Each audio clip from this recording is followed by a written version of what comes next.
Mahatma Ayyankali, doctor B R. Ambedkar, Poikayil Appachan, Palestine, കറുത്ത വർഗ്ഗക്കാരന്റെ പട്ടിണി തുടങ്ങി അടിച്ചമർത്തപ്പെട്ടവന്റെ അവകാശങ്ങളെക്കുറിച്ച് പാടിയതും പറഞ്ഞതുമാണോ ഇവിടുത്തെ പ്രശ്നം?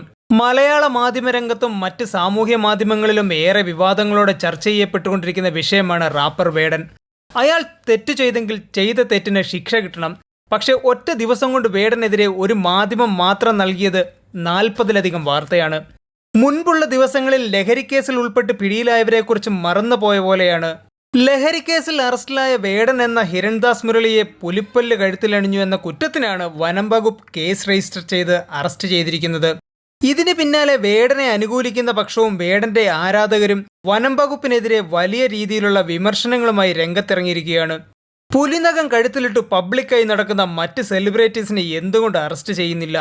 വേട്ടയാടുകയാണെങ്കിൽ നിയമം ലംഘിക്കുന്ന എല്ലാവരെയും ഒരുപോലെ വേട്ടയാടണം, അതാണ് ന്യായം എന്നൊക്കെയുള്ള വിമർശനങ്ങളാണ് ഇവരുടെ പക്കൽ നിന്നും ഉയർന്നു കേൾക്കുന്നത്.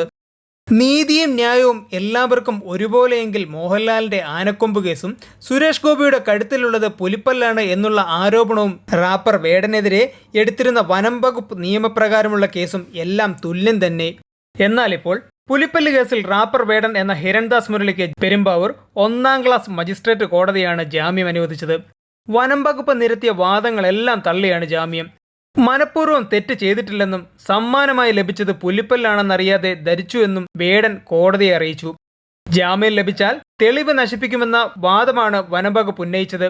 തൊണ്ടി മുതൽ ലഭിച്ചതിനാൽ കസ്റ്റഡി അപേക്ഷ നൽകിയിട്ടില്ലെന്നും വനം വകുപ്പ് വ്യക്തമാക്കി. ഇതോടെയാണ് കോടതി ജാമ്യം നിലവിൽ അനുവദിച്ചിരിക്കുന്നത്. News bureau, I vision.